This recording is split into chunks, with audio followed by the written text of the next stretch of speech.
The dim glow of the street lamp cast eerie shadows across the desolate alley. I stood there, nervously tapping my fingers against my purse, waiting for my date to arrive. The online conversations had been promising, filled with witty banter and shared interests. He seemed like the perfect match, and our plan to meet up for the first time had me both excited and anxious. I checked my phone for the 100th time, my heart pounding in my chest as the minutes ticked by. Finally, a tall figure emerged from the shadows. His profile picture had shown a handsome man with a warm smile, but the person before me sent a chill down my spine. His smile was there, but it was twisted into something unsettling, like a predator ready to pounce. His eyes were cold and calculating, devoid of the charm that had drawn me in. "Hey there," he said, his voice a strange mixture of sweetness and something darker underneath. "You must be Lily." I nodded, trying to force a smile. "Yeah, that's me. And you're... Mark?" He extended his hand, and I reluctantly shook it.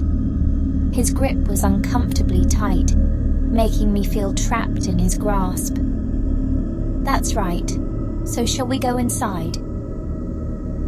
I looked at the entrance to the dimly lit restaurant and hesitated. My instincts were screaming at me to turn and run, but I brushed off the unease as first date jitters. Taking a deep breath, I followed Mark into the restaurant. As we settled into our seats, the conversation flowed, but it was different from our online exchanges. Mark's words were laced with arrogance and a hint of condescension. He seemed to revel in making me uncomfortable, pushing boundaries with every sentence. My initial excitement turned into discomfort, and I found myself wishing I had trusted my gut and avoided this date altogether. "You're not like other girls I've met," he said, his eyes fixated on me in an unsettling way. "You're different." I forced a smile, feeling a shiver run down my spine. "Different how?" His lips curled into a sinister grin. "You have a darkness in you, Lily. I can see it." My heart raced as his words sent a wave of fear through me. How could he know anything about me? We'd only chatted briefly online. I tried to brush off his comment as a bizarre attempt at flirting, but the sense of unease only deepened. As the night wore on, Mark's behavior grew increasingly strange. He would abruptly change topics, bringing up personal details about my life that I had never shared with him. It was as if he had been stalking me, gathering information from every corner of the internet. Panic bubbled up within me, and I realized I needed to escape this situation. "I'm sorry, Mark, but I think I need to go," I stammered, my voice quivering. He laughed, a chilling sound that seemed to echo in the dimly lit restaurant. "Go? But our night is just beginning, Lily." I stood up, my heart racing as I took a step back from the table.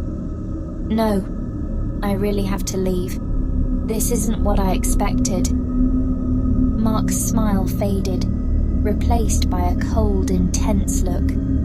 "You can't leave, Lily. We have a connection, don't you see? I know you better than anyone else ever could." Fear gripped me as I realized the gravity of the situation.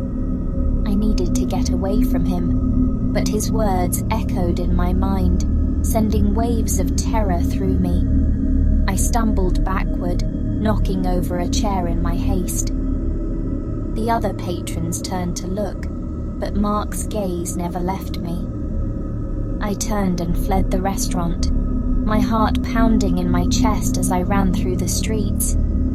I didn't know where I was going, but I couldn't shake the feeling that he was right behind me. Every shadow seemed to hold his sinister presence, and my breath came in ragged gasps as I pushed myself to keep moving. Finally, I spotted a police officer on the corner and ran towards him, tears streaming down my face. I poured out the story, the terrifying date, the bizarre conversation, and the feeling of being hunted. The officer listened attentively and assured me that they would look into the situation. Over the next few days, the police investigated Mark's online presence and discovered a disturbing trail of behavior. He had a history of stalking and manipulation, targeting women he met through dating apps. They apprehended him and charged him with multiple offences, and I finally felt a sense of relief. But even as Mark was taken into custody, the fear he had instilled in me lingered. The darkness he had alluded to in that restaurant haunted me, a reminder of the dangers that could lurk behind a charming smile and a seemingly innocuous online profile. My experience left me scarred, a chilling tale that I would recount to friends as a warning. Sometimes, the most terrifying monsters wear a human face,